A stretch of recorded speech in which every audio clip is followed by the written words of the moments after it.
Adonai, notre Père, nous voulons ce matin t'exprimer toute notre reconnaissance pour ce privilège merveilleux que d'entrer dans ta présence et de pouvoir porter nos regards sur la Torah royale afin, Seigneur, que nous puissions avoir cette lumière qui jaillit de cette parole et qu'en ce matin, le Saint-Esprit seul nous conduise, le Saint-Esprit seul nous instruise, le Saint-Esprit seul ouvre notre intelligence pour comprendre les Écritures, ainsi que les auditeurs qui entendront la voix de ton serviteur, mais que cette voix soit enrobée de la gloire, enrobée de l'onction de l'Esprit, permettant de pouvoir convaincre les cœurs et de donner à quelques-uns, Seigneur, mais aussi les clés de la serrure, de la porte de chaque écriture, au nom de Yoshua. Nous poursuivons notre enseignement dans le livre de Matthieu au chapitre 25. Dans le livre de Matthieu au chapitre 25, cet enseignement nous parle du mystère, du temps du mystère, qui est le temps du royaume des cieux. Et nous poursuivons donc notre enseignement au chapitre 5. Au chapitre 25, le verset 5. Comme le marié tardait, toutes s'assoupirent et s'endormirent. Au milieu de la nuit, on cria « Voici le marié, allez à sa rencontre !» Alors toutes ces jeunes filles se réveillèrent et préparèrent leurs lampes. Les folles dirent aux sages « Donne-nous de votre huile, car nos lampes s'éteignent. » Les sages répondirent « Non, il n'y en aura pas assez pour nous et pour vous. Allez plutôt chez ceux qui en vendent et achetez-en pour vous. » Pendant qu'elles allaient en acheter, le marié arriva. Celles qui étaient prêtes entrèrent avec lui dans la salle des noces, et la porte fut fermée. Plus tard, les autres jeunes filles vinrent et dirent « Seigneur, Seigneur, ouvre-nous !» Mais il répondit « Je vous le dis en vérité, je ne vous connais pas.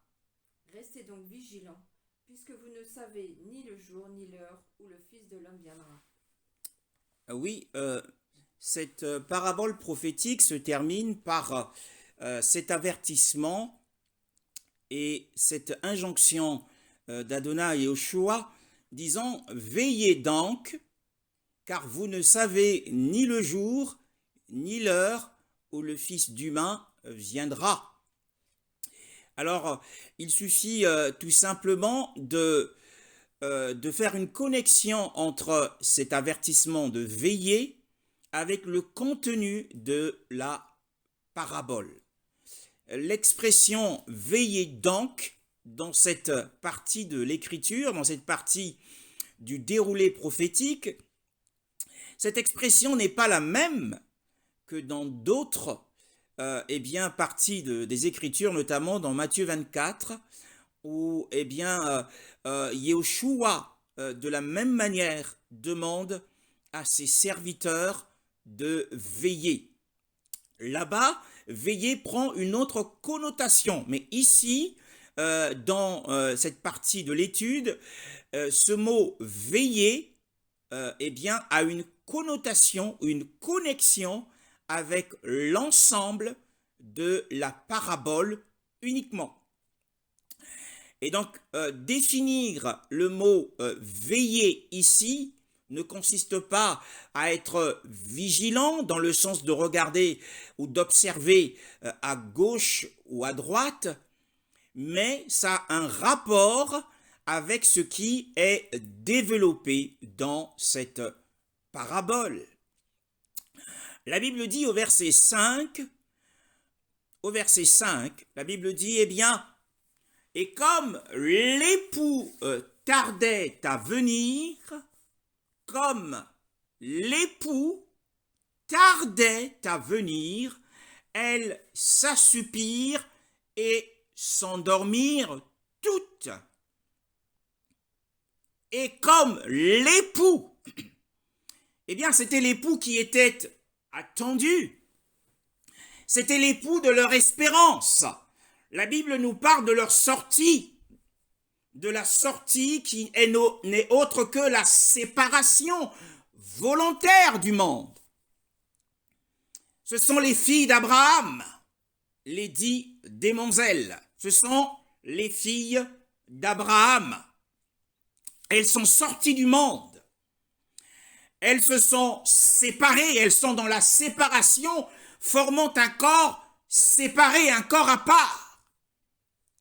Sortez du milieu d'eux, vous mon peuple. Séparez-vous et je vous accueillerai, dit Yahweh. Et comme l'époux retardait sa venue, la Bible dit eh bien qu'elles s'assoupirent et s'endormirent toutes. Or, nous savons qu'à travers les Écritures, que Yahushua nous a indiqué, à travers certaines Écritures, Yahushua nous a indiqué que son absence se prolongerait. Eh bien, nous allons le voir dans le livre de Luc au chapitre 19 et le verset 12. Luc chapitre 19 et le verset 12.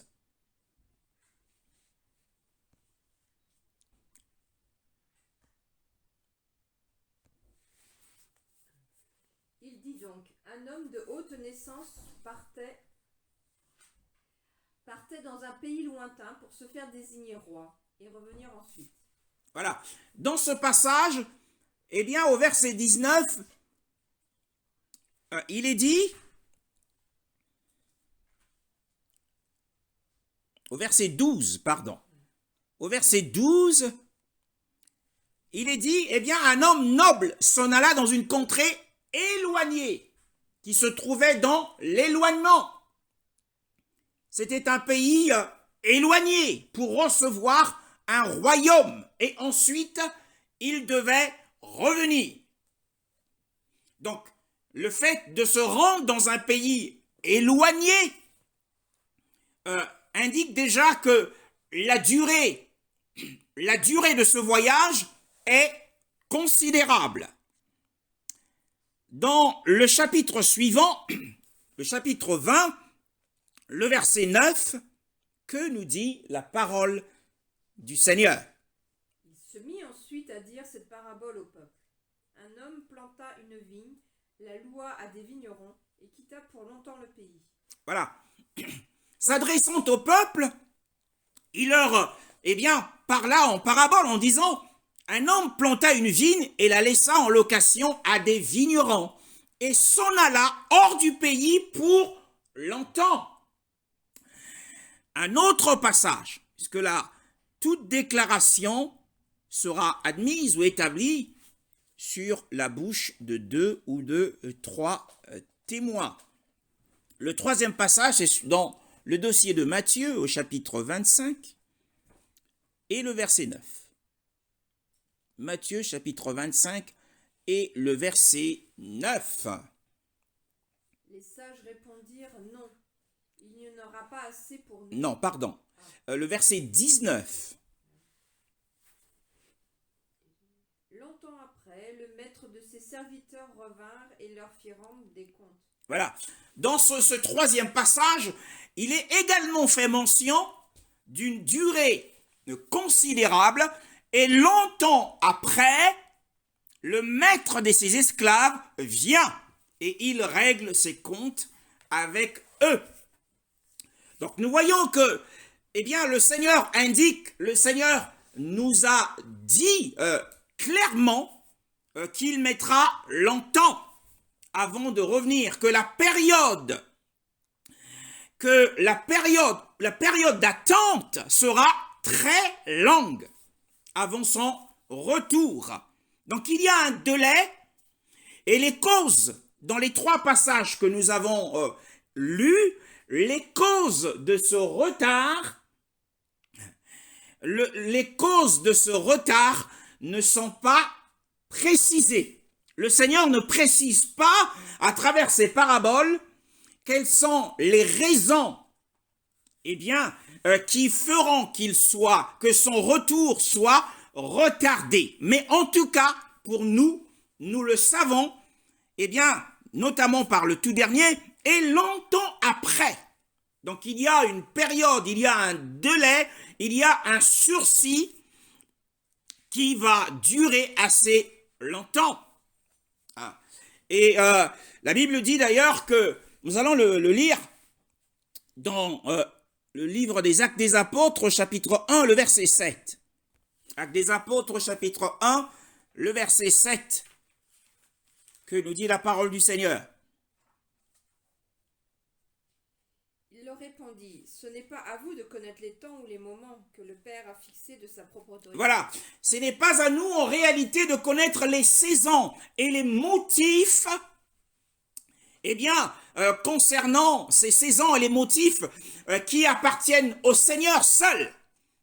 Nous sommes au temps du mystère, et pendant le temps du mystère, les plans d'Élohim sont profondément cachés. Quoique Pierre nous dise plus tard, il nous dira plus tard, que si le Seigneur tarde son retour, c'est pour qu'aucun de nous ne périsse. Mais les raisons profondes ne sont pas connues. Bien-aimés dans le Seigneur. Alors, ce que nous voyons à travers cette parabole prophétique de la parole du Seigneur, de Matthieu chapitre 25, nous revenons à notre texte à l'étude, Matthieu chapitre 25, le verset 5. La Bible nous parle de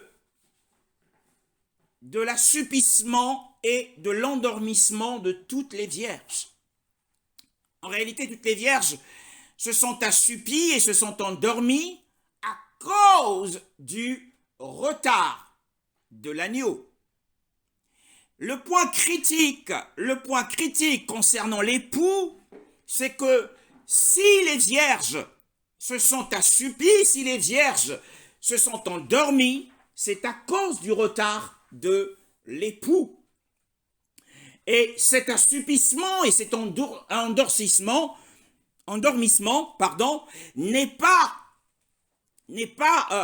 cet assoupissement et cet endormissement ne sont pas des péchés qui leur seront imputés. Nous allons étudier quelle est la nature de ces expressions ou les mots dans le texte hébreu qui sont ici donnés. Comme l'époux tardait à venir, par conséquent, ces vierges ont été toutes affectées par l'assoupissement et l'endormissement. Et nous avons vu que les vierges, chacune de ces vierges, dans le début de cette histoire imaginée par le Seigneur, que chacune de ces vierges avait un caractère différent. Il y avait un groupe de 5 qui avait un caractère de sagesse. Et nous avons défini la sagesse comme étant consistante à veiller sur ses propres intérêts ou à se faire des provisions pour son propre profit futur, pour son avenir. Et que l'imprudence ou la folie ici, l'état de folie ici, consiste à se contenter de l'instant présent sans prendre conscience de son bien-être à venir. C'est cela la folie. Ce n'est pas le péché en soi. C'est le caractère de chacune de ces vierges. Mais lors du retardement du retour ou de la parousie de Yehoshua, ni la sagesse des sages, ni la folie des imprudentes n'apparaît. Bien-aimés, contrairement à ce que nous pouvons voir au chapitre 24 de Matthieu, bien sûr, puisque nous avons insisté sur le fait que le parchemin de la prophétie qui a été déroulé sur le mont des Oliviers par Yehoshua à ces 4 participants à cette conférence, part de Matthieu 24 et se termine dans le chapitre suivant, de Matthieu 25. Alors, dans Matthieu 24, la Bible dit, au verset 48, Matthieu 24, au verset 48. Mais si c'est un mauvais serviteur qui se dit en lui-même, mon maître tarde à venir, s'il se met à battre ses compagnons, s'il mange et boit avec les ivrognes, le maître de ce serviteur viendra le jour où il ne s'y attendra pas, et à l'heure qu'il ne connaît pas. Il le punira sévèrement et lui fera partager le sort des hypocrites. C'est là qu'il y aura des pleurs et des grincements de dents. Alors nous voyons ici que ce serviteur méchant dit en son propre cœur, mon Seigneur tarde à venir. Voilà, donc il était conscient que, Yeshua, son Seigneur, avait retardé son retour. Et le fait que le retour de Yeshua était retardé, eh bien, cela a été l'occasion d'exposer sa méchanceté. Comme c'est le cas aujourd'hui pour un certain nombre, malheureusement, un certain nombre de serviteurs, le fait que Yeshua ne soit pas déjà de retour a exposé la nature pécheresse et de méchanceté d'un grand nombre, malheureusement. Et donc nous revenons dans Matthieu 25 au verset 5, où la Bible nous dit que toutes les vierges se sentent endormies, elles se sentent assupies, bien-aimées dans le Seigneur. Qu'est-ce que c'est que l'assoupissement et l'endormissement? Et donc on voit que cet assoupissement et cet endormissement a affecté à la fois les sages et a affecté aussi les folles. Alors, il y a des idées reçues. Il y a beaucoup d'exposants de la Bible, qui ont dit que l'endormissement ici, il y a même ces commentaires dans certaines Bibles, l'endormissement ici est l'équivalent du sommeil spirituel, ou est l'équivalent de la paresse spirituelle. Comme c'est écrit dans Romains au chapitre 13, Romains au chapitre 13 et le verset 11.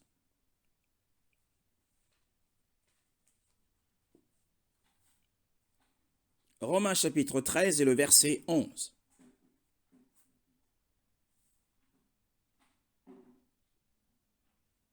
Cela est d'autant plus important que vous savez quel temps nous vivons. C'est l'heure de vous réveiller, enfin du sommeil, car maintenant le salut est près de nous, et plus près de nous qu'au moment où nous avons cru. Voilà. On parle dans ce passage de se réveiller du sommeil. Donc le sommeil ici consistant dans ce passage, c'est un sommeil spirituel. Un sommeil spirituel dans lequel le croyant tombe. Et l'exhortation de l'apôtre Paul, c'est de pouvoir inciter le croyant endormi spirituellement à se réveiller. Il y a un autre passage, c'est Éphésiens au chapitre 5 et le verset 14.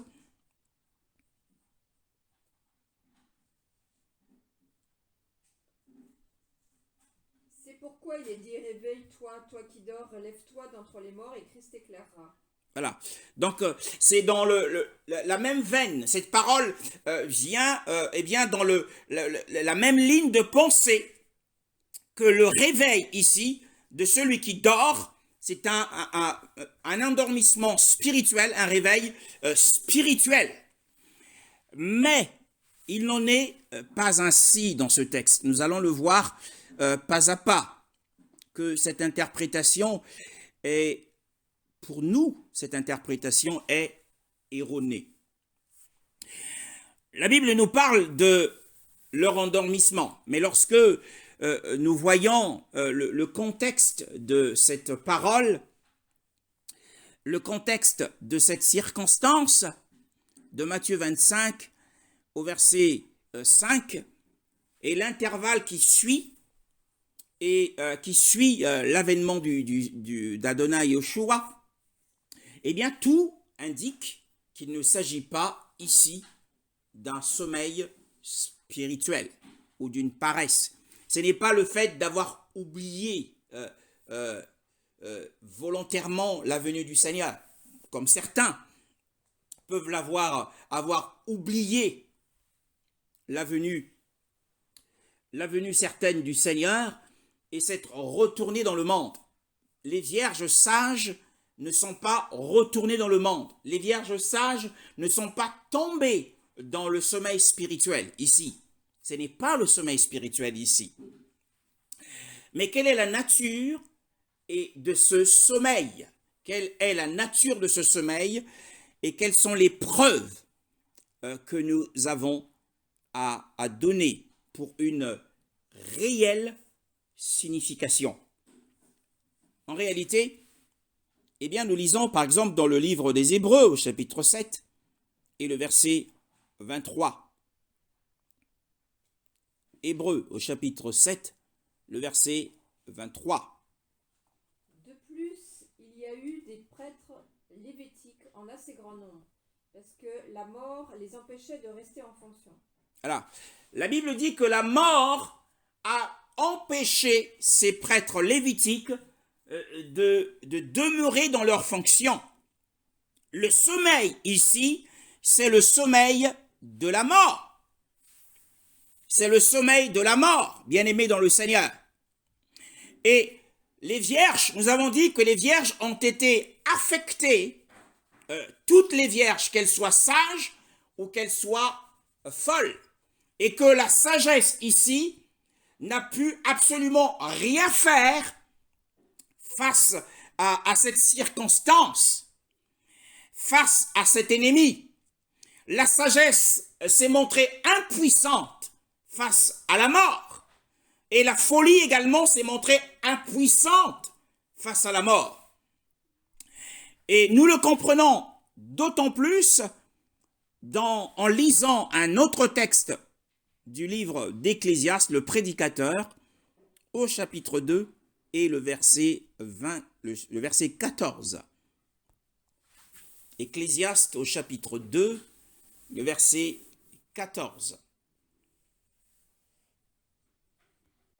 Le sage a ses yeux bien en place, tandis que l'homme stupide marche dans l'obscurité. Toutefois, j'ai aussi reconnu que le même sort est réservé à l'un et à l'autre. Voilà, le sage voit, le sage peut voir, il a de l'intelligence et il voit, et l'insensé est aveugle, il marche dans les ténèbres, mais le prédicateur Salomon dit, mais j'ai aussi reconnu qu'un même accident ou un même sort, que la mort leur arrive à tous les deux. Donc c'est le cas des vierges sages et des vierges folles ici. Face à la mort, elles sont impuissantes. Et donc le sommeil dont il est question ici, c'est un sommeil irréprochable de la mort. Elles ont été vaincues par la mort. Si la mort n'était pas intervenue, eh bien, elles auraient poursuivi leur route jusqu'à être enlevées sans passer par la mort. Mais la mort les a vaincues, bien-aimés dans le Seigneur. Mais la victoire de la mort, aujourd'hui, n'est que temporaire. La victoire de la mort n'est que temporaire. Bientôt, au retour du Seigneur, eh bien, la mort finira par être vaincue. Hein? C'est l'une des choses que Yoshua accomplira dans l'établissement du royaume. C'est de détruire notre dernier ennemi, qui est la mort. Donc nous voyons ici que l'assoupissement des vierges et leur endormissement ne sont que l'expression de la mort. Assoupissement ici signifie en grec, eh bien, l'affaissement des paupières, et la mort signifie l'abaissement de la tête.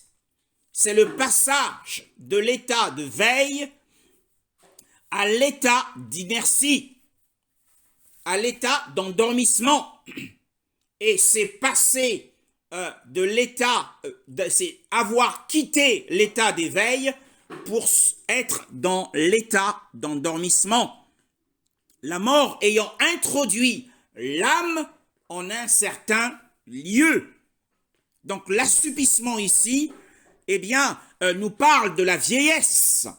Et là, l'endormissement nous parle de la mort. Cela est encore confirmé dans d'autres passages des Écritures. Dans Matthieu au chapitre 27,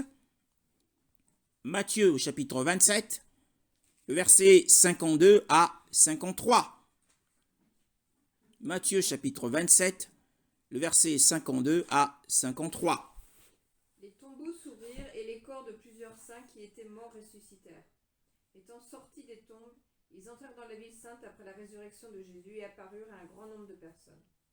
Voilà, donc nous voyons ici, selon qu'il est dit dans ma version, et les sépulcres s'ouvrirent et beaucoup de corps des saints qui s'étaient endormis furent ressuscités. Et étant sortis des sépulcres après sa résurrection, ils entrèrent dans la ville sainte et se montrèrent à beaucoup. Un autre passage qui va confirmer ce que nous sommes en train de dire, c'est dans le livre de Jean au chapitre 11, le verset 1 à 2. Jean au chapitre 11, le verset 1 à 2, et nous lirons également le verset 11 et le verset 14. Il y avait un homme malade, c'était Lazare de Béthanie, le village de Marie et de sa sœur Marthe. Marie était celle qui versa du parfum sur les pieds du Seigneur et qui les essuya avec ses cheveux. Verset 11. Non, le verset 3 avant tout. Les sœurs envoyèrent dire à Jésus, Seigneur, celui que tu aimes est malade. Verset 11. Après ces paroles, il leur dit, notre ami Lazare s'est endormi, mais je vais aller le réveiller. Et le verset 13 à 14. En fait, Jésus avait parlé de la mort de Lazare, mais ils crurent qu'il parlait de l'assoupissement du sommeil. 14. Jésus leur dit alors ouvertement, Lazare est mort. Voilà. Donc le Seigneur leur dit clairement, finalement, que Éléazar est mort. Mais au départ, le Seigneur a parlé sous forme de parabole en leur disant que Lazare s'est endormi. Hein? Et donc, nous voyons à partir de ces éléments que l'endormissement des vierges ici équivaut à leur mort. Et il n'y a dans la Bible personne d'autre, le mot ou l'utilisation du terme sommeil, endormissement n'est utilisé pour personne d'autre si ce n'est pour des croyants, hein, bien-aimés dans le Seigneur. Et nous lisons aussi un autre texte de 1 Corinthiens au chapitre 15 et le verset 6. 1 Corinthiens au chapitre 15 et le verset 6. Que dit la parole du Seigneur?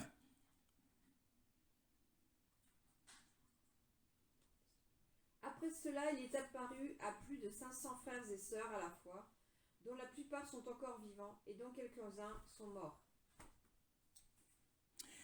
La Bible dit dans ma version, ensuite, il est apparu à plus de 500 frères à la fois, dont la plupart demeurent encore à présent. Hein, jusqu'à présent, jusqu'au temps présent. Mais quelques-uns aussi se sont endormis. Ces derniers se sont endormis à cause de la longueur du temps, après avoir contemplé Yahushua jusqu'à présent. Donc le temps s'étend, il y a eu un laps de temps qui s'est écoulé, et pendant ce laps de temps, cela a eu raison de leur vie, et la Bible dit qu'ils se sentent endormis. Mais nous voyons aussi à travers ce passage des Écritures, eh bien, qu'il y a une grande et réelle division qui nous est ici présentée par le Seigneur.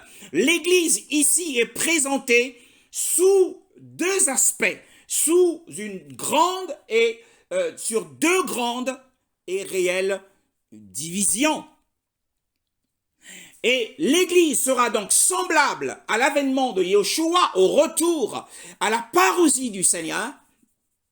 L'Église sera semblable et sera composée soit de ceux qui demeurent encore vivants, soit de ceux qui se sentent endormis.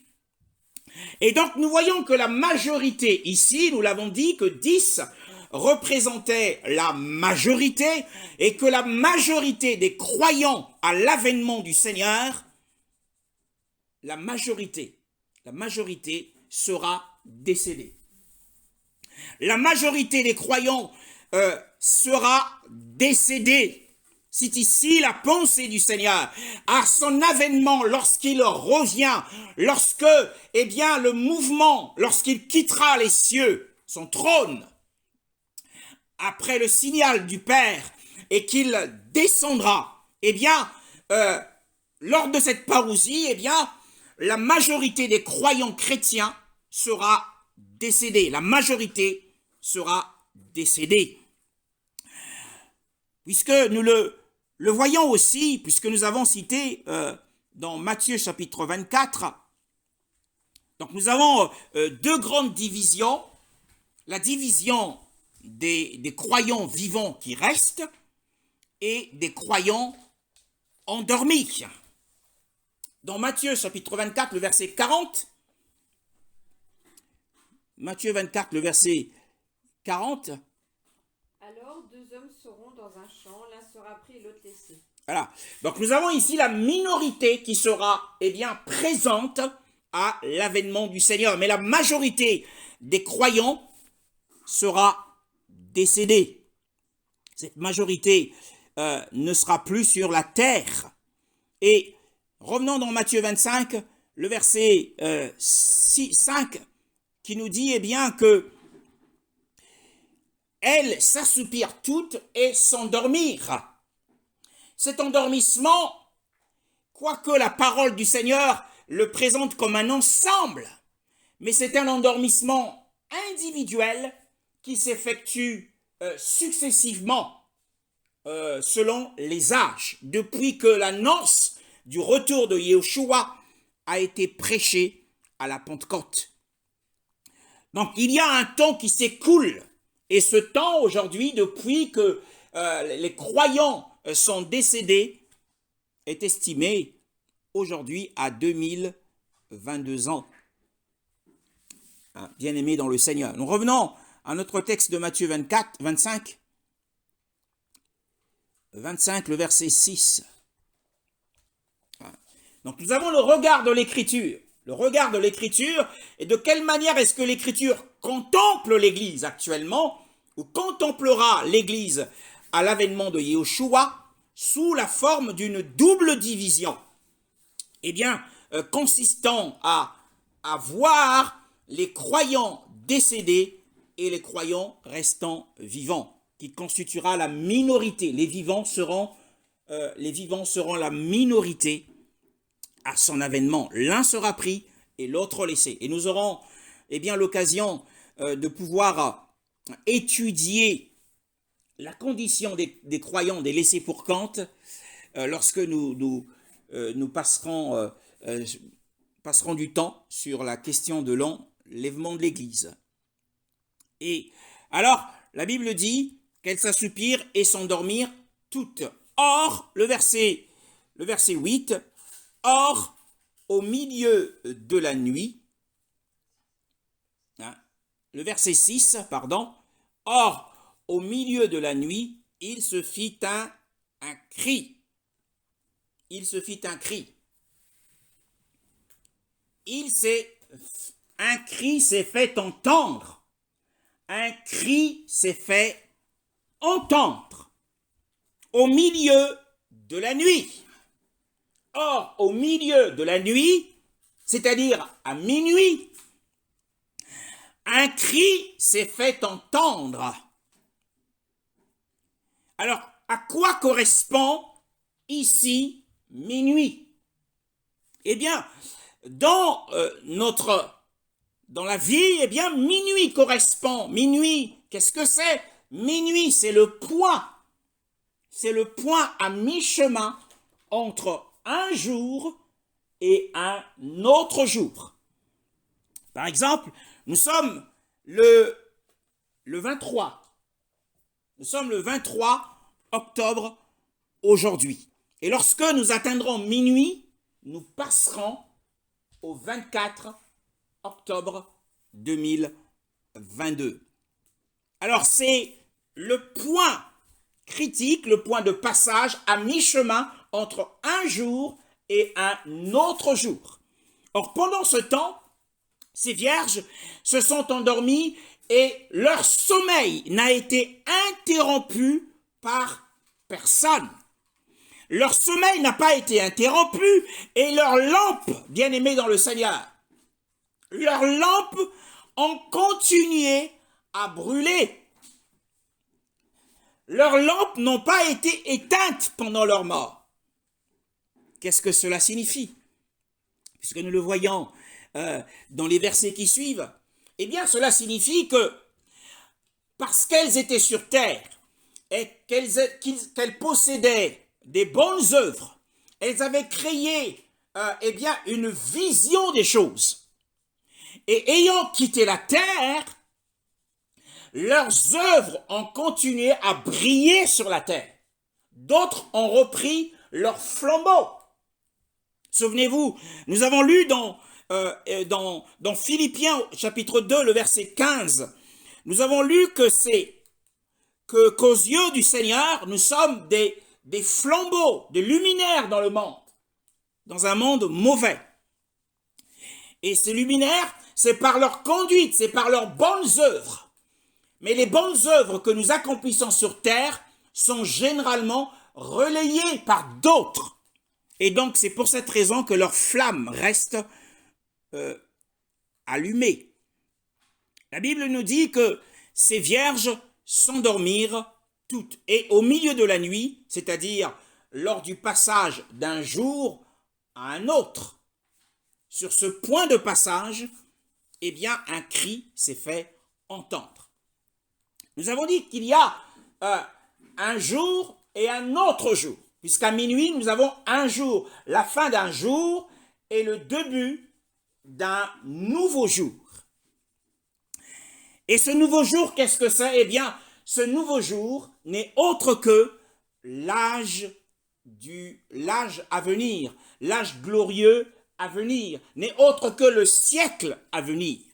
C'est pour cette raison que minuit ici va assurer la transition d'un jour vers un autre jour. Et c'est lors de cette transition d'un jour, du passage d'un jour à un autre jour, que ces vierges ont entendu le cri. Et nous voyons ici que ce cri va aussi caractériser une chose importante, que la mort, l'endormissement, ne sera pas un obstacle pour ces vierges à leur venue. Nous le lisons dans 1 Thessaloniciens au chapitre 4, le verset 13 à 16. 1 Thessaloniciens au chapitre 4, le verset 13 à 16. Nous ne voulons pas, frères et sœurs, que vous soyez dans l'ignorance au sujet de ceux qui sont morts, afin que vous ne soyez pas dans la tristesse comme les autres, qui n'ont pas d'espérance. En effet, si nous croyons que Jésus est mort et qu'il est ressuscité, nous croyons aussi que Dieu ramènera par Jésus et avec lui ceux qui sont morts.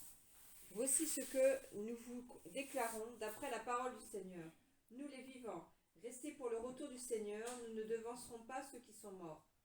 En effet, le Seigneur lui-même a un signal donné, à la voix d'un archange et au son de la trompette de Dieu, descendra du ciel, et ceux qui sont morts en Christ ressusciteront d'abord. Ensuite, nous qui serons encore en vie, nous serons tous enlevés avec eux sur des nuées à la rencontre du Seigneur dans les airs. Et ainsi, nous serons toujours avec le Seigneur. Voilà. Ainsi, nous serons toujours avec le Seigneur. Et le verset 18 nous dit, c'est pourquoi consolez-vous les uns les autres par ces paroles. Donc nous voyons ici que la mort, dans l'enseignement de l'apôtre Paul, eh bien, il voulait rappeler à ceux qui étaient éplorés, ceux qui étaient attristés, ceux qui étaient en pleurs au cours de cette douloureuse séparation, que la mort n'est pas un obstacle pour des croyants chrétiens.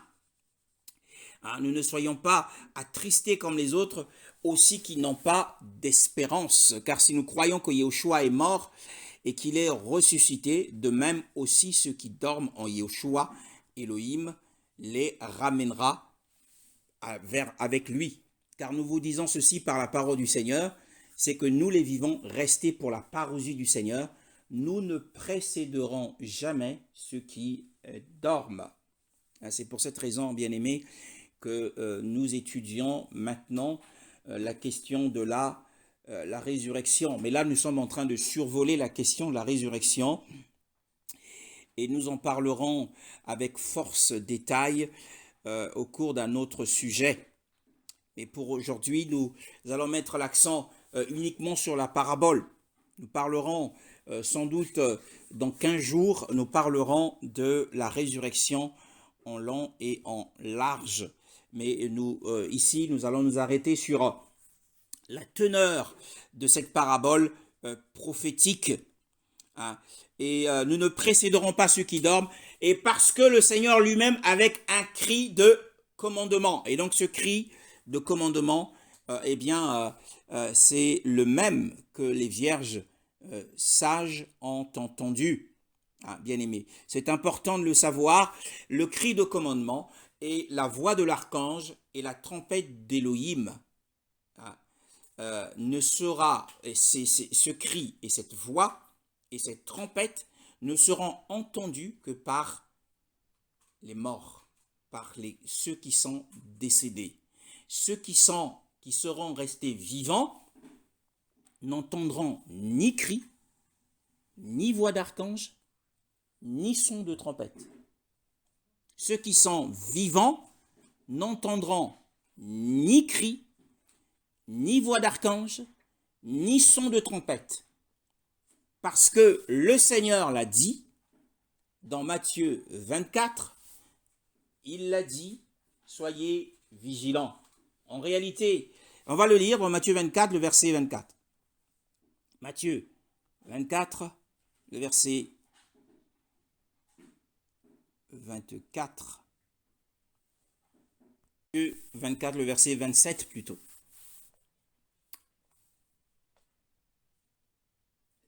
Amen. Car comme l'éclair sort de l'Orient et brille jusqu'en Occident, il en sera de même de la parousie du Fils d'humain. Voilà. Lors de son avènement, son avènement secret sera semblable à un flash soudain de lumière qui brillera dans les ténèbres. Ça sera quelque chose de rapide, ce qui signifie que l'avènement secret du Seigneur, comme un voleur, se fera sans annoncer son apparition. Il n'y aura pas d'avertissement pour ceux qui seront restés sur la terre. C'est pour cette raison que l'un est pris et l'autre sera laissé. Il n'y aura pas d'avertissement, ça sera quelque chose de soudain, de rapide. Il n'annoncera pas qu'il est en route, comme un voleur arrive, et n'annonce pas qu'il vient pour voler chez vous. Mais par contre, en revanche, pour ceux qui sont décédés, ils entendront le son de la trompette, ils entendront la voix de l'archange, la voix de Yoshua en tant qu'archange, et ils entendront son cri. Hein. D'ailleurs, on va le lire dans Jean chapitre 5, le verset 28 à 29. Dans l'évangile de Jean, chapitre 5, le verset 28 à 29.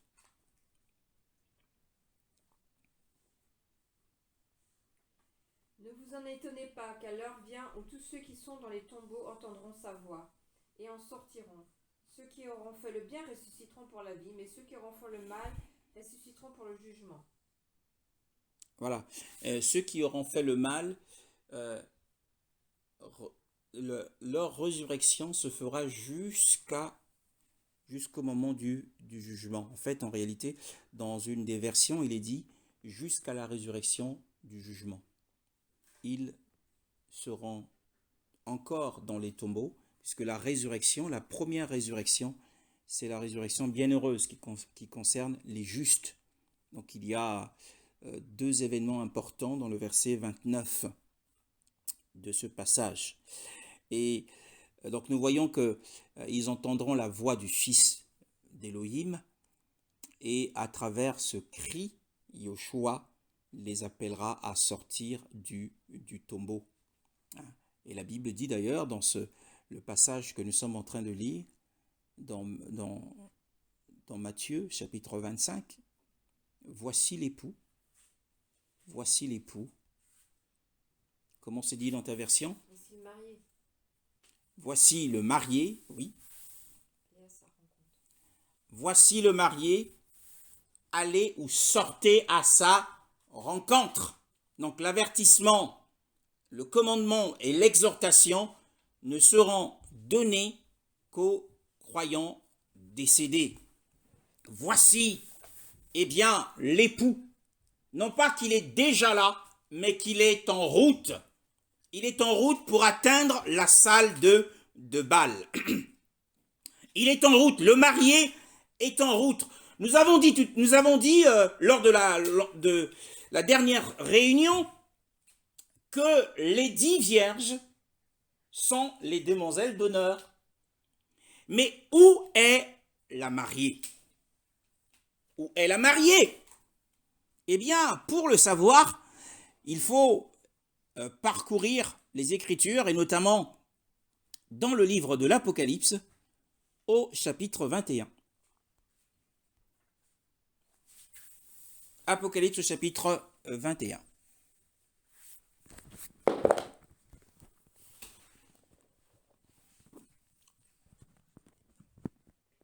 Et le verset 2.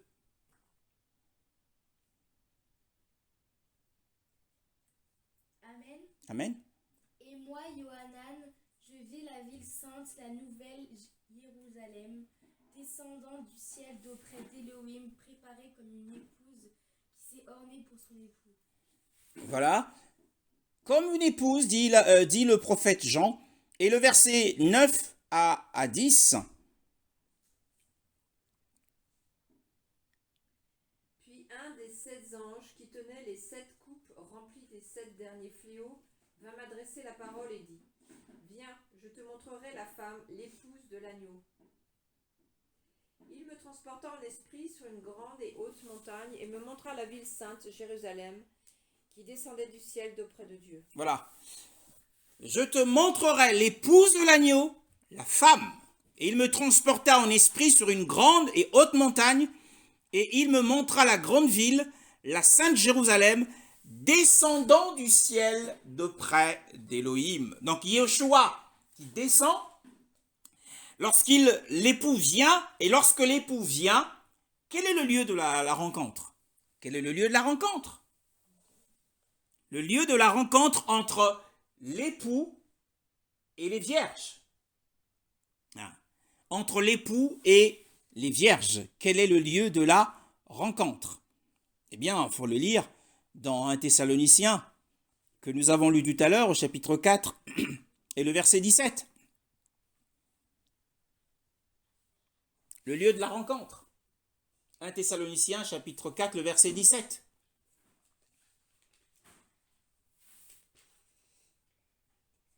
1 Thessaloniciens 4, le verset 17. Amen. Ensuite, nous, les vivants restés, nous serons enlevés ensemble avec eux dans les nuées à la rencontre du Seigneur dans les airs. Voilà. À la rencontre du Seigneur dans les airs. Donc le lieu de la rencontre, c'est dans les airs. Pendant que Yeshua vient, puisque la Bible dit, voici la mariée, vient, il est en route. Il n'a pas encore atteint la salle de bal. Et où se trouve la salle? Si ce n'est dans la nouvelle Jérusalem qui descend. La nouvelle Jérusalem, c'est l'épouse, c'est la femme de l'agneau. Bien-aimé.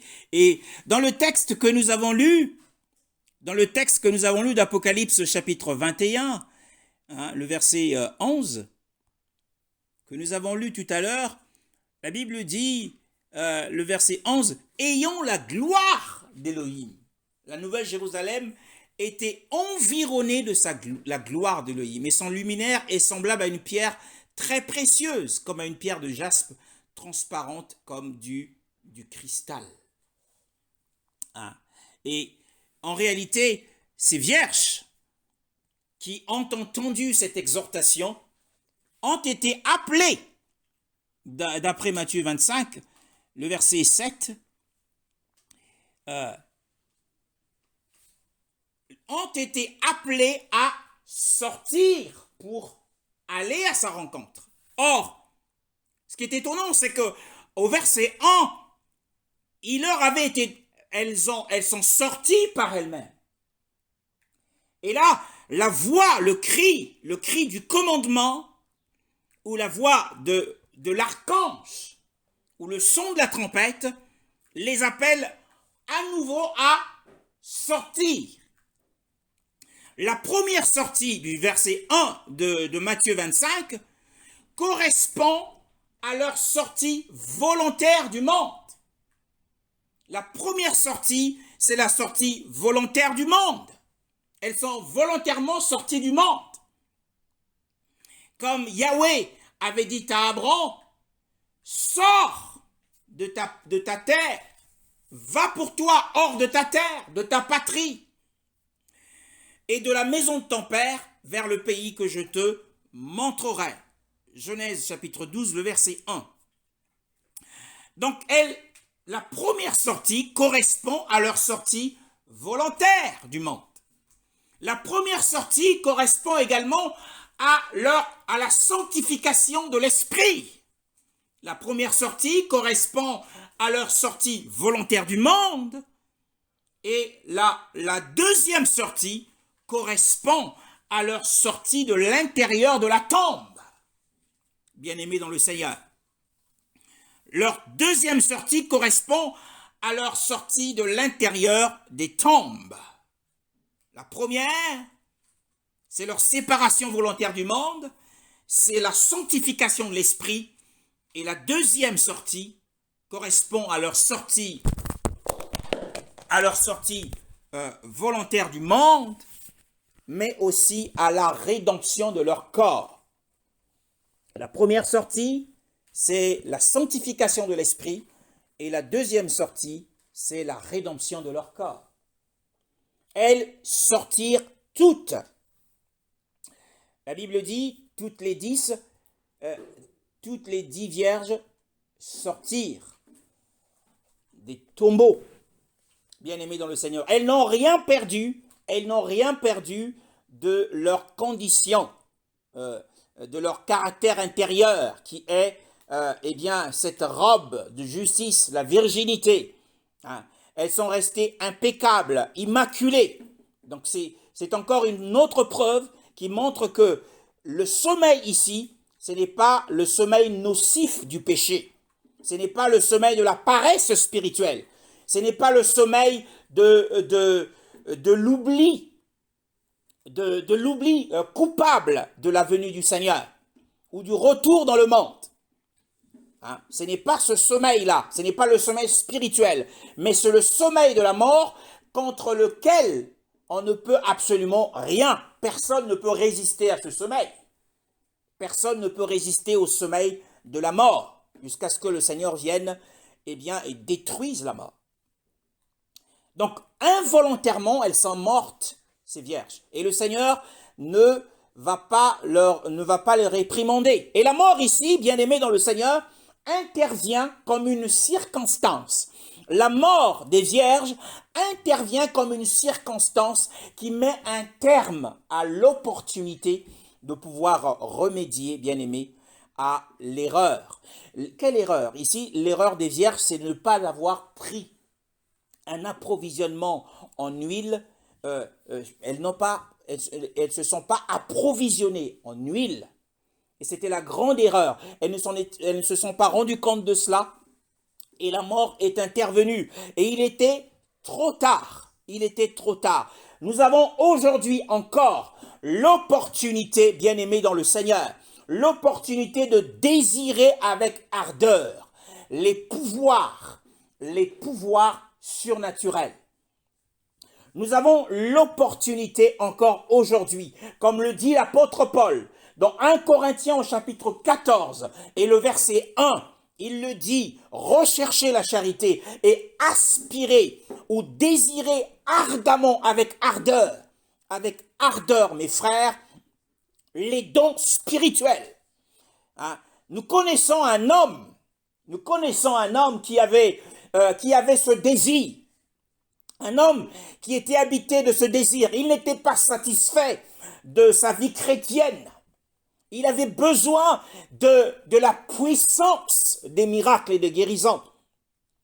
Il était né au Canada. Il a émigré aux États-Unis. Alors il s'est consacré au Seigneur. Il a consacré du temps au Seigneur. Et pendant 9 mois durant, il a recherché les dons de guérison et des miracles pendant 9 mois. Et au bout du 9e mois, n'ayant pas obtenu, selon lui, ce voyant, n'ayant pas obtenu ce qu'il recherchait, il s'est dit, eh bien, ces dons spirituels, ce n'est pas pour moi, c'est pour les autres. Quand un frère est venu frapper à sa porte, et ce frère l'a invité à passer une nuit de prière avec lui, et ce frère lui a aussi dit que lui et d'autres frères recherchaient la puissance des guérisons et des miracles pendant 1 an et qu'ils n'avaient pas obtenu gain de cause. Alors cette nuit, ils ont prié. Et lorsqu'ils sont sortis de cette nuit de prière, ils ont été invités pour aller prier pour une femme qui était paralysée, qui était sur son fauteuil roulant.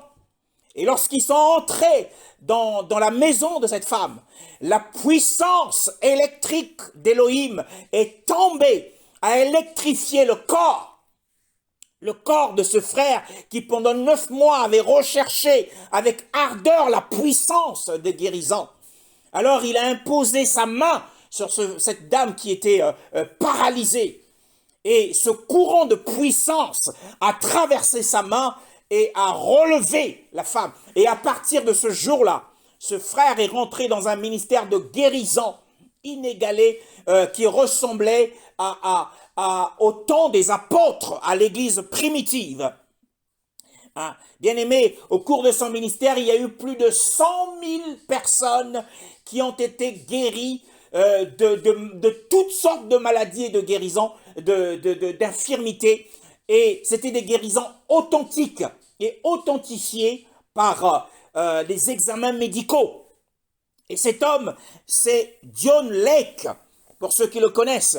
Et il était parmi les pionniers de la maison de guérison avec Alexander Dowie, qui lui était australien, que le Seigneur a utilisé avec puissance dans le ministère de guérison. C'était 2 hommes sages qui s'étaient approvisionnés de l'huile pour des guérisons. Donc, eh bien, les vierges sages se sont approvisionnées. Elles ont cherché, parce que Yeshua dit, les hommes, si méchants qu'ils sont, ils savent donner des bonnes choses. Ils savent faire des cadeaux aux hommes, à leurs enfants. À combien plus forte raison le Père Céleste donnera-t-il les dons miraculeux du Saint-Esprit à ceux qui le lui demandent? Il faut le demander avec sincérité. Bien-aimé, il faut rentrer dans un programme avec le Seigneur. Tu ne sors pas de ce programme jusqu'à ce que tu aies obtenu cela bien-aimés, parce que l'abondance de la grâce sanctifiante de l'intérieur ne suffira pas. Nous sommes en train d'avancer dans cette étude. Alors, ces vierges se sont réveillées. Le réveil ici, on va le lire, le réveil ici correspond à quoi? Matthieu chapitre 8, le verset 28. À quoi correspond le réveil ici? Matthieu chapitre 8, verset 28. Matthieu chapitre 8, le verset 28. Que dit la parole du Seigneur? Lorsqu'il fut arrivé sur l'autre rive, dans le pays des Gadaréens, 2 démoniaques qui sortaient des tombeaux vinrent à sa rencontre. Ils étaient si dangereux que personne n'osait passer par là. 2 démoniaques sortant des sépulcres. Le réveil ici, eh bien, c'est le fait de sortir. Lisons également dans Jean chapitre 11. C'est le même mot qui est utilisé en grec. Jean chapitre 11, le verset 43 à 44. 11, le verset 43 à 44. Suivons l'exemple de John Lake. Amen. Amen. Et ayant dit ces choses, il cria d'une grande voix. Et Lazare, sors dehors. Alors le mort sortit, ayant les mains et les pieds liés de bandes, et son visage était enveloppé d'un mouchoir. Yeshua leur dit, déliez-le et laissez-le aller. Voilà. Et donc, ici, Yeshua a donné cet ordre. Il a dit, Éléazar, sors dehors. Ainsi, les morts en Machia entendront ce cri du Fils d'Élohim et ils en sortiront. C'est le réveil. C'est le réveil. Et que se passe-t-il au cours de ce réveil? Matthieu chapitre 25, le verset que nous sommes en train de lire, le verset 7. Alors toutes ces vierges se réveillèrent et préparèrent leurs lampes. Nous avons dit ici que leurs lampes, elles ne se sont pas aperçues que leurs lampes étaient continuellement en train de brûler, parce qu'elles étaient dans l'inertie du sommeil de la mort. Elles étaient dans un état d'inactivité, donc incapables de pouvoir ravitailler leur torche en huile. Mais nous n'avons pas défini, pendant que je suis en train de me souvenir, nous n'avons pas défini ce que c'est que la torche. C'est quoi la torche? Nous avons parlé de la lumière. Nous avons parlé de l'huile. L'huile de la grâce, le principe de la foi. La foi, l'esprit de foi. Du Saint-Esprit, bien sûr. Mais nous n'avons pas parlé de la lampe, du récipient lui-même, la torche. Nous regardons dans le livre de Proverbes, au chapitre 20. Proverbes au chapitre 20 et le verset 27. Proverbes au chapitre 20 et le verset 27 nous parle de ce que c'est que la lampe. Nous savons tous que dans d'autres parties de la parole c'est la lampe. Nous savons aussi que la prophétie c'est la lampe. Bien-aimés dans le Seigneur. Que les églises aussi peuvent être définies comme étant des lampes, puisque le grand prêtre du sanctuaire et du tabernacle véritable est entouré des 7 lampes dans les cieux. Proverbe 20, le verset 27. L'esprit de l'homme est une lampe de l'Éternel. Il explore le plus profond de l'être. On nous parle de l'esprit de l'homme qui est une lampe, qui est une torche de Yahweh. L'esprit de l'homme est une torche de Yahweh. Alors ces vierges préparèrent leur lampe. Et pour garder l'esprit de la parabole, elles ont regardé, elles ont vu que une partie de la mèche de la lampe, des chiffons de la lampe, c'était réduite en cendres. Alors, elles ont vu que cette partie en cendres était un obstacle à la lumière de la lampe, affaiblissait la lumière de la lampe. Alors, elles ont enlevé la partie en cendres. Elles ont enlevé la partie en cendres. Et pendant qu'elles enlevaient la partie de la cendre, les vierges sages qui avaient dans leur vase de l'huile. Elles ont réussi à ravitailler leur lampe. Souvenez-vous, ici les vierges sont passées d'un jour, de l'ancien jour, à un nouveau jour. Lorsqu'elles sont ressuscitées, elles sont maintenant dans un autre siècle qui est appelé le siècle à venir, puisque minuit, c'est le passage d'un jour vers un autre jour. Et le passage d'un jour vers un autre jour, ici, l'autre jour n'est autre que le siècle à venir. Bien-aimés, dans le siècle à venir, il y a un nouvel état des choses. Les choses ne se passent pas comme auparavant. Dans le jour précédent, les vierges avaient de l'huile dans leur lampe, avaient de l'huile dans leur torche. Et cette huile de la grâce du Saint-Esprit par la foi, projetait de la lumière dans ce monde. C'était essentiel. Car sans la foi, il est impossible de l'être agréable. C'est par la foi que nous sommes sauvés, bien-aimés. Mais l'huile supplémentaire n'était nécessaire que pour le bien, sans doute pour gagner les âmes, selon la sagesse des sages. Mais attention, mais dans le siècle à venir, nous voyons ici que la lampe des 10 vierges, chaque lampe avait une intensité faible en lumière. Et donc les vierges sages ont réussi à ravitailler leur torche avec ce qu'elles avaient fait comme provision. Et qu'est-ce que cela signifie? Eh bien, la lumière qui a jailli avec cette nouvelle huile a jailli dans sa grandeur, sa splendeur et sa beauté.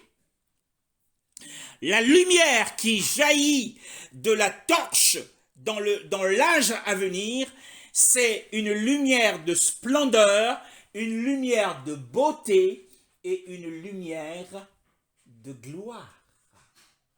Cela signifie que, bien-aimés, vous avez vu dans les Écritures, lorsque Yeshua est allé sur la montagne de transfiguration, lorsque Yeshua s'est rendu à la montagne de transfiguration, la Bible dit que il se mit à prier, et pendant qu'il priait, il fut transfiguré.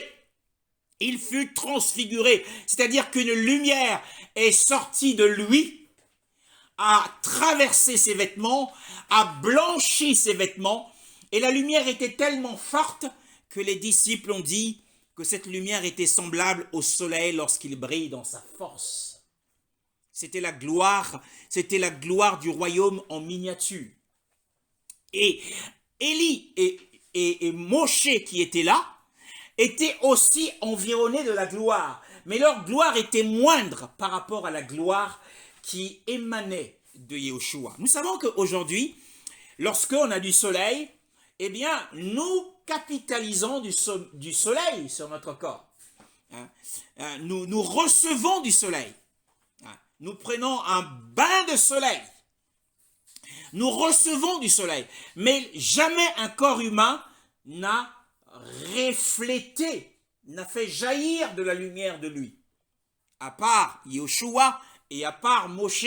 La Bible dit, descendant de la montagne, son visage rayonnait de la gloire. C'est quelque chose d'inhabituel. Ici, l'huile, bien-aimé, l'huile de la provision, l'huile supplémentaire, sert à faire jaillir la lumière ou la gloire de l'intérieur de nous. Et cette lumière et cette gloire est nécessaire pour l'entrée dans la salle des noces.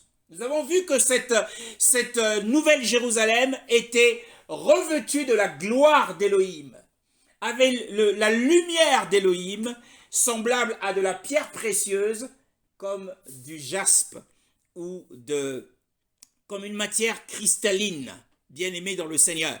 Alors, les dons spirituels, qui sont les pouvoirs du siècle à venir, lorsqu'elles nous sont distribuées par le Saint-Esprit, elles sont semblables à des pierres précieuses. Vous verrez, lorsque vous prierez le Seigneur,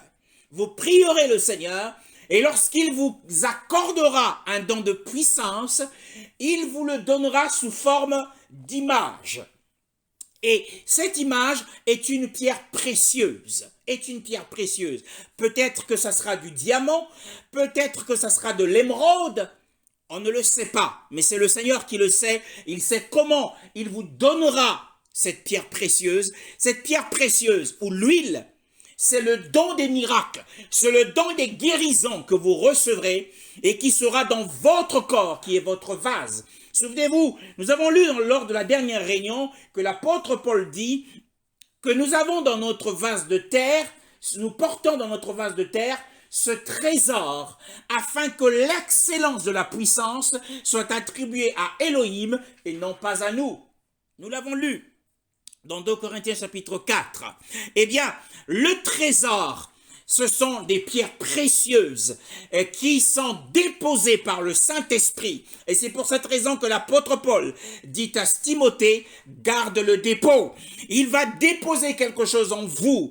Et à travers ce dépôt, eh bien, le Seigneur va vous utiliser ici sur la terre, mais lorsque vous traverserez le fleuve de la mort, et que quand viendra l'heure de la résurrection, la bienheureuse résurrection, ces pierres précieuses qui sont dans votre corps, peut-être dans vos mains, puisque la Bible dit que Elohim faisait des grands miracles par les mains de l'apôtre Paul.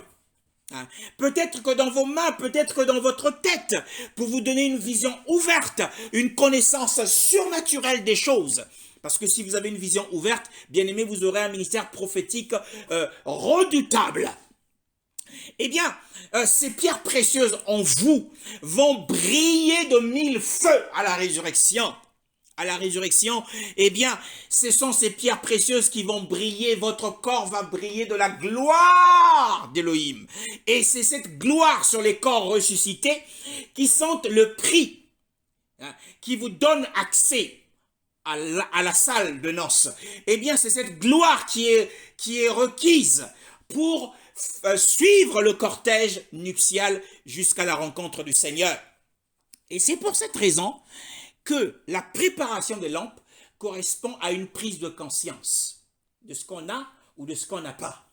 Ici, les vierges folles, au verset 8, et les folles dirent aux sages, donnez-nous de votre huile car nos lampes s'éteignent. Lorsqu'elles ont enlevé les cendres de la mort, parce qu'elles étaient poussière et cendres, elles ont enlevé de leur conscience l'image de la mort de leur corps, elles ont pris conscience, en réalité, qu'il leur manquait l'approvisionnement supplémentaire qu'avaient les sages. Et c'est là que la différence de caractère se fera voir, qu'elles ont vécu sur la terre dans la négligence de ces dons. Elles craignaient, ou certains craignent aussi, parce que ceux qui reçoivent ces perles, ceux qui reçoivent ces trésors sur cette terre, ceux qui reçoivent les dons des miracles, ceux qui reçoivent les dons de guérison, mes frères, ils vont provoquer une grande inimitié contre eux. À la fois de certains dans l'église, dans le corps du Christ, certains vont les attaquer et le monde aussi les attaquera. Ils vont gagner des âmes au Seigneur, mais ils seront l'objet des plus grandes calomnies. On dira qu'ils se sont des satanistes. Il a pactisé avec le diable. En fait, en réalité, les dons miraculeux fera que nous serons persécutés. Et c'est sans doute l'une des raisons qui fait que les vierges folles n'ont pas osé chercher et trouver les dons miraculeux. Et vous voyez que la différence ici va se faire remarquer, la différence va profondément se faire sentir à la résurrection. Certains corps seront glorieux et d'autres ne le seront pas. Et ceux qui n'auront pas des corps glorieux, eh bien, n'auront pas accès à la salle de noces. Parce qu'il faut avoir la gloire. Et il y a un passage qui le dit, c'est dans le livre de Habakkuk, dans le livre des prophètes, Habakkuk au chapitre 2, le verset 14. Habakkuk au chapitre 2, le verset 14. Mais c'est un passage qui est mal traduit. Habakkuk au chapitre 2, le verset 14. Le temps que vous trouviez Habakkuk. Amen. Amen, oui. sera rempli de la connaissance de la gloire de Yahweh, comme le fond de la mer par les eaux qui le couvrent. En réalité, ce passage, dans d'autres versions, il est dit, car la terre sera remplie, je vais faire la traduction selon certains, une autre version, c'est la version du Vigoureux. La version du Vigoureux, la Bible dit, car la terre sera remplie de la connaissance de la gloire du Seigneur, ou sera remplie d'ennemis, comme le lit de la mer qui est couvert par les eaux qui la couvrent. Une autre version, c'est celle de Sassi. La version de Sassi dit, parce que la terre sera remplie d'ennemis, comme le fond de la mer est tout couvert de ses eaux, afin que la gloire et la justice du Seigneur soient connues de tout le monde. Parce que la terre sera remplie d'ennemis, comme le fond de la mer est tout couvert de ses eaux, afin que la gloire et la justice du Seigneur soient connues de tout le monde. Donc la gloire ici, ce sont les dons spirituels qui vont s'exprimer. Alors la terre sera remplie des dons spirituels pendant le règne de 1000 ans. Parce que, pour que ces ennemis soient vaincus, il faut manifester la gloire, les dons spirituels, les dons miraculeux. C'est ainsi que les pécheurs qui seront sur la terre pendant le règne de 1000 ans du Seigneur connaîtront, c'est ainsi qu'ils connaîtront la gloire, la beauté et la justice, puisque la justice ici sera exercée comme un sceptre de fer. Et donc nous avons compris, bien-aimés dans le Seigneur, que si notre conduite est comme celle des vierges folles, il y aura des conséquences désastreuses. La Bible dit, elles disent, donnez-nous de votre huile, parce que nos lampes s'éteignent. Nous allons nous arrêter ici. Donnez-nous de votre huile, car nos lampes s'éteignent. C'est-à-dire que les lampes ne sont pas éteintes, mais elles auront une telle faible lumière. En fait, là, elles ne vont pas être transfigurées, mais la lumière sera tellement faible qu'on ne pourra pas le voir. Mais les vierges sages vont briller comme le soleil. Et la Bible le dit d'ailleurs dans 1 Corinthiens au chapitre... D'abord, nous allons lire Romains au chapitre 8. Romains au chapitre 8, le verset 23. Romains au chapitre 8, le verset 23. Que dit la parole du Seigneur? Et ce n'est pas elles seules qui soupirent, mais nous aussi, qui avons pourtant dans l'esprit un avant-goût de cet avenir. Nous soupirons en nous-mêmes en attendant l'adoption, la libération de notre corps. Voilà, en attendant l'adoption, la rédemption de notre corps. L'avant-goût de l'esprit ici, ce sont les dons spirituels. L'avant-goût, parce que au cours du millénaire, ça sera multiplié par 1000, 10 000. Ça sera un temps des miracles et de guérison. Donc les prémices de l'esprit, ou les premiers fruits de l'esprit, ce sont les dons, les pouvoirs surnaturels. Et les pouvoirs surnaturels, mes frères dans le Seigneur, les pouvoirs surnaturels, mes frères dans le Seigneur, les pouvoirs surnaturels sont le témoin du siècle à venir. Nous savons que Yeshua a dit à ses disciples, dans Actes chapitre 1, le verset 7, il leur a dit, vous recevrez, au verset 7, le verset 8, mais vous recevrez la puissance du Saint-Esprit qui viendra sur vous et vous serez mes témoins. Sans la puissance du Saint-Esprit, nous ne pouvons pas être un témoin. C'est la puissance du Saint-Esprit qui fait de nous des témoins, bien-aimés dans le Seigneur, des témoins. Et donc les puissances du Saint-Esprit aujourd'hui sont les témoins du siècle à venir. Ce sont les prémices de la gloire qui nous attend demain. Et il faut que nous les ayons aujourd'hui. Nous devons désirer ardemment les dons spirituels, mais en nous assurant que nous avons au-dedans de nous l'abondance de la grâce sanctifiante. Hein. Mais aussi parce que, bien-aimés dans le Seigneur, on va lire un texte de la parole que l'apôtre Paul a donné aux Corinthiens, 1 Corinthiens chapitre 1, le verset 4. 1 Corinthiens au chapitre 1, le verset 4, jusqu'au verset 7. Jusqu'au verset 8, pardon. Chapitre 1, le verset 4 à 8. 4 à 8.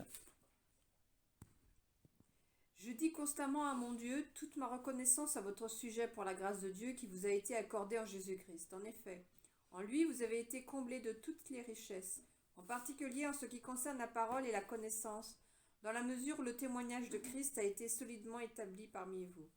Ainsi, il ne vous manque aucun don, à vous qui attendez le moment où le Seigneur Jésus-Christ apparaîtra. C'est lui aussi qui vous affermira jusqu'à la fin, pour que vous soyez irréprochables le jour de notre Seigneur Jésus-Christ. Dieu est fidèle, lui qui vous a appelé à vivre en communion avec son Fils Jésus-Christ notre Seigneur. Voilà, il termine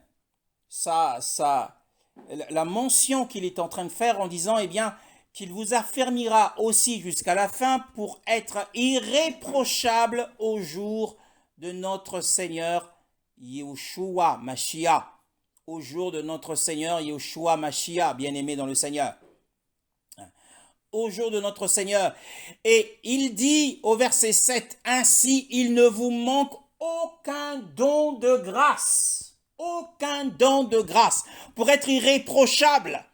Or, ce que Yahushua reprochera aux vierges folles au jour de son avènement, c'est le fait qu'il leur a manqué les dons de grâce. Parce que les dons de grâce sont utiles non seulement pour faire du bien. La Bible dit que Yahushua allait de lieu en lieu, faisant du bien et guérissant tous ceux qui étaient sous l'empire du diable, parce que Elohim était avec lui. Il a été oint du Saint-Esprit et de force, et il allait de lieu en lieu pour faire du bien. Donc le don de guérison, les pouvoirs de guérison qui étaient en lui, c'était pour faire du bien aux autres et pour libérer les malades de l'empire du diable. Bien-aimés dans le Seigneur. Donc quand on est atteint de maladie, on est quelque part sous l'empire du diable, parce que la maladie ne vient pas d'Elohim. Et donc les dons sont nécessaires pour faire du bien aux autres aujourd'hui, mais les dons de grâce seront nécessaires, plus que nécessaires, plus qu'appropriés lors du siècle à venir, le passage d'un jour à l'autre. C'est pour cette raison que le Seigneur a bien choisi ces termes. Le cri s'est fait entendre à minuit, parce que c'est le passage d'un jour à un autre. Et le passage d'un jour à un autre met en avant l'huile supplémentaire, l'approvisionnement de l'huile supplémentaire, qui, aux yeux des vierges imprudentes, n'était pas utile aujourd'hui. Pour les vierges imprudentes, ce qui était utile, c'était d'avoir la vie, le salut, c'était de se consacrer. Mais nous voyons ici que tous les efforts qu'elles avaient fournis, leur première sortie, la sortie de la séparation du monde, la sortie de la sanctification de l'esprit, et le fait de témoigner par la lumière de leur torche au monde qu'elles avaient une espérance, parce elles étaient dans la position, elles sont mortes dans cette position, la position d'attente et la position bien-aimée dans le Seigneur de l'espérance. C'est la position de foi. Donc elles n'avaient pas perdu leur sainteté, mais tous ces efforts étaient vains du fait qu'elles n'avaient pas pris soin de veiller sur leurs propres intérêts, sur leurs profits futurs. Bien-aimés dans le Seigneur. Donc nous voyons ici que l'apôtre Paul dit aux Corinthiens qu'ils seront irréprochables à l'avènement du Seigneur parce qu'il ne leur manquait aucun don de grâce. Mais au don de grâce, il faut aussi associer l'abondance de la grâce sanctifiante intérieure. Bien-aimés dans le Seigneur, le don de grâce, c'est aussi le don de justice, comme nous l'avons expliqué lors du précédent message. Et nous voyons aussi un autre texte de Hébreux au chapitre 7 et le verset 23. C'est un texte important. Hébreux chapitre 7, le verset 23. De plus, il y a eu des prêtres lévitiques en assez grand nombre. Pardon, c'est Hébreux 10, le verset 25. Excusez-moi, je me suis trompé. N'abandonnons pas notre assemblée comme certains en ont l'habitude, mais encourageons-nous mutuellement. Faites cela d'autant plus que vous voyez s'approcher le jour. Bon, nous avons tous, à un moment donné de notre parcours dans la foi, nous nous sommes trompés sur ce passage. Et généralement, c'était un passage que l'on utilisait pour aller voir un frère qui s'était rétrogradé.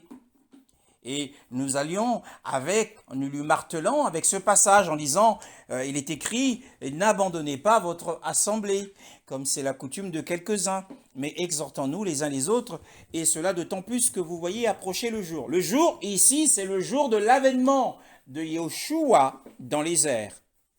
Mais le fait d'abandonner ici notre rassemblement, ici c'est abandonner. En fait, ce texte parle d'abandonner notre espérance.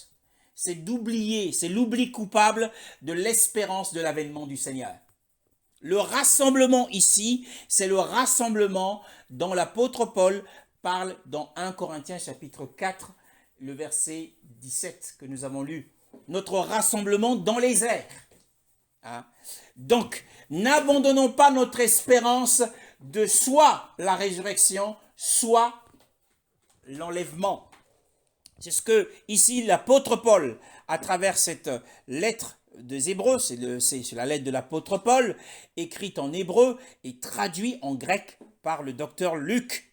N'abandonnons pas notre rassemblement, comme c'est la coutume de quelques-uns, mais exhortons-nous les uns les autres, hein, et cela d'autant plus que vous voyez approcher le jour. Que le Seigneur nous donne de la lumière pour comprendre la nécessité d'avoir la provision d'huile dans son vase. La provision d'huile dans son vase. Vous avez sans doute de l'huile dans votre torche. C'est l'huile du Saint-Esprit, c'est l'huile de la foi qui donne la lumière, car sans la foi, eh bien, les œuvres sont mortes. Eh bien, nous avons également besoin de l'huile dans notre vase. Ce n'est pas pour les brandir comme un ornement. Ce n'est pas pour s'exalter. Si le Seigneur donne des dons de miracles, ce n'est pas pour s'exalter, mais c'est pour son service. Non seulement maintenant, mais aussi dans le royaume millénaire. L'accès à la salle du mariage ne sera donné qu'à ceux qui auront des corps glorieux. Mais nous voyons que les vierges sages, les vierges folles, leur corps manquera de la gloire. C'est dans ce sens, bien-aimés. C'est dans ce sens, c'est à ça que sert l'huile, parce qu'elle n'avait pas l'huile supplémentaire. Mais nous verrons la suite, eh bien, si Elohim le veut, le dimanche prochain, que le Seigneur nous garde.